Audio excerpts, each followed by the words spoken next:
Nintendo completely messed this up. Someone at Sony read the deal and thought, hold on, we can do this ourselves.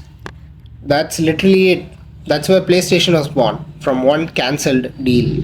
Sony went from being Nintendo's partner to their biggest competitor because of one single announcement, and Nintendo hasn't recovered from it since. The PS1 sold over 100 million units. 100 million units just from spite. Ladies and gentlemen, welcome to Think Now Podcast. Today, the console war. And we are absolutely not being neutral about this. Let's go.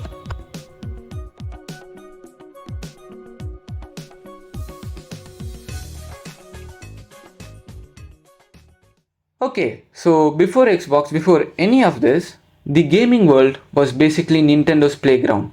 They had the NES, then the Super NES, they ran almost everything.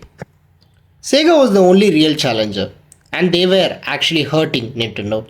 They campaign, Sega does what Nintendo don't. Get it? Oh, okay, fine. We'll just get to the point. They were going straight at Nintendo's throat. It was personal. And you know what? It did work. For a while though, but then 1994 happened. And Sony drops the PlayStation. Everything shifts overnight. And here's the part where most people don't know. Sony was never supposed to be in the gaming industry. They had a deal with Nintendo. They were going to build a CD-ROM add-on in the Super NES. Nintendo cancelled it publicly at CES. For those who are wondering what CES is actually, it's the Consumer Electronics Show, basically the biggest tech announcement event in the world. It's held every year in Las Vegas, and every major company uses it to announce their new products. Think of it like the Oscars, but for gadgets. So when we say Nintendo cancelled this deal at the CES, they didn't do it quietly. They did it in front of the entire industry, in public. Left Sony standing on the stage with their own technology and literally no partner. So Sony said, okay, fine, we'll just make our own console. And then PS1 came out. 100 million units sold. That's possibly the most expensive rejection in business history. Nintendo said no and accidentally created their biggest rival. And Xbox is nowhere in the story yet. For most of the 90s, its PlayStation versus Nintendo 64 versus briefly the Sega Saturn. And Sega at this point is already starting to lose the plot. Before we get into PlayStation versus Xbox properly, can we just talk about the companies this industry straight up killed? Because the body count is real. Let's start with Sega. Sega. So they had the Mega Drive, they had the Saturn, and then the Dreamcast. And honestly, the Dreamcast was ahead of everything at the time. The Dreamcast had online gaming in 1998. Online. In 1998, it had a memory card with its own tiny screen. Like, the thing was innovative. Yes, but people don't give it enough credit. But then the PS2 came with a DVD player built in. And in 2000, DVD players alone cost more than the console itself. So people were literally buying a PS2 just to watch movies. Sega couldn't compete with that. They stopped making the Dreamcast in 2001, became a third party game developer. They still make Yakuza games, which are great honestly, but as a hardware company, they're done. Finished. And then there's the 3DO. This one's wild actually. Trip Hawkins, the guy who founded EA, which is Electronic Arts actually, launched its console in 1993. Technically, it's an impressive machine, yes, but its launches started at $699. $699 in 1993.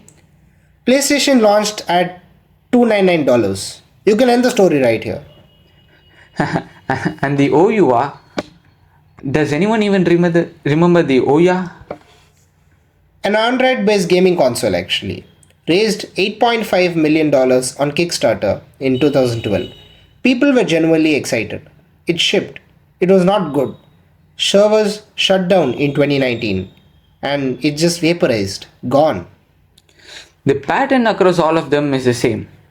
Either the price was wrong, the timing was wrong, or the game developers just wouldn't commit. Miss any of these three, and you have a business case and you are a business school case study about what not to do. That's generally the formula. Mess up the price, the games, or the timing, and you're done. All three of those together, just forget it. So it's 2001, PS2 is literally everywhere, and then Microsoft walks into a gaming stage. Bill Gates at CES announcing Xbox, and the entire gaming community was just like, what are you doing here? The Windows guy in gaming, okay. But here's why they did it. And this part is actually kind of smart. Microsoft looked at the PS2 and realized it wasn't really just a gaming console anymore. It was becoming a living room computer. And if that's where things were going, they absolutely had to be in that room. Long game, but they showed up prepared. The original Xbox had a hard drive, had Ethernet for online gaming, and even it had Halo. Halo changed things. Before Halo, everyone kind of assumed first person shooters were just a PC thing. Consoles couldn't do it properly. Halo made people rethink that completely. And then Xbox Live launched in 2002. Voice chat, a proper online identity, real matchmaking. PlayStation was still mostly doing local multiplayer, like plug in another control kind of stuff. But Xbox Live was a full generation ahead. The PS2 still won that generation very easily. 155 million units sold. But Xbox had made its point. They could play in the space, and now everyone knew it, including the public. Okay, this is the one. Xbox 360 versus PS3. This is where it actually got interesting. Sony came into this generation completely drunk on PS2's success, and it showed. The 360 launched in late 2005, a full year before the PS3, and that head start was massive. A year in console time is basically forever. Developers are already building for the 360, games are shipping, people are buying. By the time PS3 finally launches, At $599, $599. and Kaz Hirai, who was running PlayStation at the time, said, I'm not making this up. That consumers would work extra jobs to afford it. He said that out loud to journalists. He literally said that out in public. The PS3 was genuinely a more powerful machine. It had Blu-ray, which ended up winning the format war. But it was expensive. The processor was a nightmare for developers to even work with. And Sony just acted like everyone should be grateful to buy it. That arrogance right there, that costed them. 360 just cleaned up. Halo 3, Gears of War, better online, better third party support. And then we have to talk about the thing. The red ring. The red ring of death. You turn on your Xbox 360 console and three red lights appear in a ring around the power button. Console is dead. And this wasn't some rare thing, it was happening everywhere. Microsoft had to set aside over $1 billion just for repairs and replacements because of a hardware defect. $1 billion. And here's the crazy part, people still love the console. That tells you everything about how strong the game lineup was. People got the red ring, sent the console in, waited, and then got it back, and just kept playing. Didn't even think about switching. I mean, to be fair, PS3 did catch up towards the end of the generation. I mean, Uncharted, The Last of Us, God of War. Sony did deliver those, but the damage to their reputation in those first 2 years, they never fully undid it. It was 2013, a new generation, and Sony pulls one of the cleanest PR moves in gaming history. So, Microsoft announces Xbox One, and their list of features is the console needs to always be online. There are restrictions on used games. Connect is bundled in whether you want it or not. and you have to check in with the internet every 24 hours or it stops working. The internet just lost it. The backlash was immediate and brutal. And then Sony gets on the stage at E3. Well, if you're thinking what E3 is, it's basically the gaming industry's biggest annual showcase. And they do one simple demonstration. They explain how to share games on PS4. The guy just picks up a disc and hands it to someone else on stage. The crowd completely lost it. It becomes a meme within hours. It was perfect execution, to say the best. They didn't even need to attack Microsoft directly. They just did the exact opposite of everything Xbox had announced. PS4 at $399, Xbox One at $499, with a Kinect most people didn't even want. PS4 ended up selling 117 million units, whereas Xbox One estimates put it around the $50 million. No, sorry, 15 million units. Less than half. Microsoft did course Connect eventually, dropped the Kinect requirement, cut the price. Phil Spencer took over and genuinely changed the culture there. But that launch costed them the whole generation. While we're here now, can we talk about the Kinect? So, Kinect launched for the 360 in 2010. Motion sensor camera, no controller needed. You just wave your arms around. Sold over 10 million units in the first few months. But the games were never there. It was novelty hardware with nothing real to do with officially discontinued. Gone. Okay, current generation PS5 and Xbox Series X both launched in 2020. Where do things actually stand? In my opinion, PlayStation is still winning on hardware.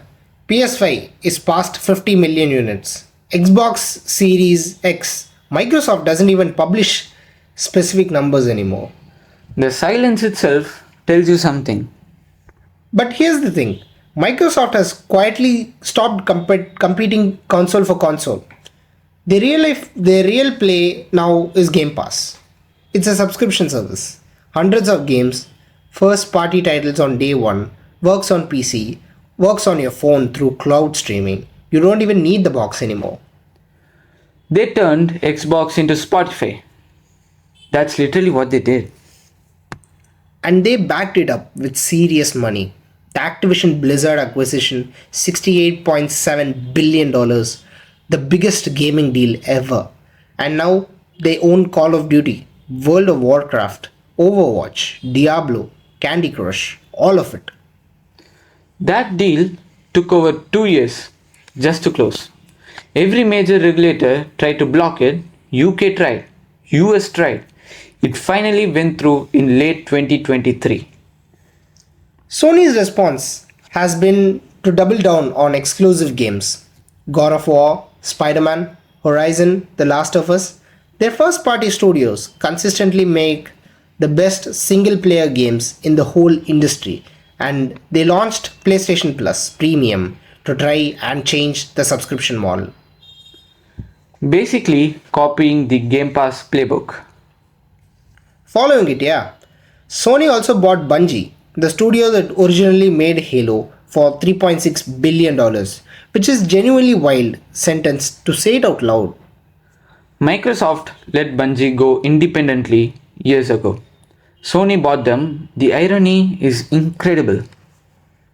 Though Bungie's had a rough time since their game Destiny 2 numbers dropped, Sony had to lay off a bunch of staff from there. That acquisition hasn't worked out the way anyone expected. Which is the reminder that even with enough money and brand power, nothing is guaranteed in this industry. We haven't talked really about Nintendo at all. Nintendo just exists in a completely different dimension, honestly. They don't compete with PlayStation and Xbox the normal way. They never win the hardware power race. The Switch is significantly less powerful than a PS5 or Series X, but it's sold over 140 million units, more than both of them combined. Because Nintendo just said, we are not playing that game. we'll build something different, portable and home console in one. And then Mario, Zelda, and Pokemon just operate at a different level of brand loyalty. And that's not something you can buy. Animal Crossing during COVID was one of the most played games of the COVID time during 2020 to 2022, you can say. People were visiting each other's islands virtually because they literally couldn't meet in person. That wasn't just gaming moment, that was a cultural moment. The lesson we need to learn from Nintendo is don't enter an arms race on someone else's term. Win on your own terms. Know exactly who you are and who you are for. And nobody else is Nintendo. That's their moat. No one can replicate it. Okay, real answer. Who won the console war? Depends on what you mean by winning. Break it down. On hardware sales, brand recognition, cultural presence, PlayStation, the PS1, the PS2, all the way to PS4, all dominated their generations. PlayStation is the most recognized gaming brand on the planet. Sony wins on the scoreboard, no question. And then comes the but. But if the question is who's better positioned for the future, that's Microsoft. Hardware sales are honestly a declining metric at this point. The whole industry is just moving towards subscriptions and cloud streaming. Game Pass has already over 30 million subscribers. That's recurring revenue that doesn't even care whether you even bought the console or not. They are Spotify. Sony is still selling the albums. Sony makes much better albums though, but Spotify has even more listeners. And PlayStation exclusives hit on a level Xbox honestly can't even match right now. When God of War Ragnarok came out, it wasn't just another game, it was a conversation everyone was having. The Last of Us became an HBO show, the IP crossed into mainstream culture, and that's rare. They make games like films, and it genuinely works. So, who won actually? Honestly, the people playing. Because the competition makes both companies better. Xbox Live forced PlayStation to fix their online. Game Pass forced Sony to build PlayStation Plus Premium. PS4's dominance forced Microsoft to completely change their philosophy. Competition always works. It always does. Okay, where does this all go? What's the future of gaming? Cloud gaming.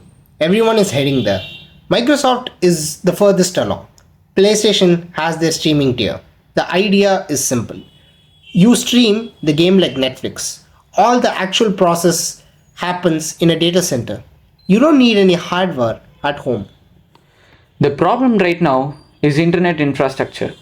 You need really low latency and high bandwidth. Not everywhere in the world has that consistently enough. But when that changes, and that's probably 5 to 10 years out, physical consoles might genuinely start to fade away. And that's kind of wild to think about, isn't it? And AI is getting into game development in a serious way right now. AI generated environments, NPCs that actually respond to people like real people. Games 10 years from now will look different in ways that people can't probably imagine yet. Okay, so what about VR then? VR has been 5 years away from mainstream for the last 15 years. I don't know about them. That's painfully accurate. Okay, final answer. PlayStation or Xbox? Where do you actually stand? In my opinion, it's PlayStation. I just grew up with it. But honestly, more than nostalgia, Sony makes games that feel like they were made for you, not for a market, for you. And that's kind of rare in today's world. I'll have to admit here, I'm not really into video games that much, but the idea of Game Pass sounded really cool to me. Whether it's the value it provided or the flexibility. But honestly, even for the very few times I played the PlayStation console, there isn't even a single moment where I felt nothing. Every single time, it just hits me. And that's the actual answer, right? We spent the whole episode talking about sales, Red rings, $1 billion acquisitions, but nobody remembers those. Nobody, literally nobody. What you remember is the first time you picked up a controller, the game that made you forget to eat, that made you forget everything, the mission you replayed 3 times just to feel it again. This whole war, PlayStation versus Xbox versus Nintendo, it was never really about the hardware. It's about which one made you feel something. And you know what? That's the question worth sitting with. Not who won the console war, but what made you fall in love with gaming in the first place. What was that game? What was that moment? Because whoever made that game, they won. And that's all from our side today. Share it with that one friend who's really into games, and yeah, see you next time. Bye bye. Bye.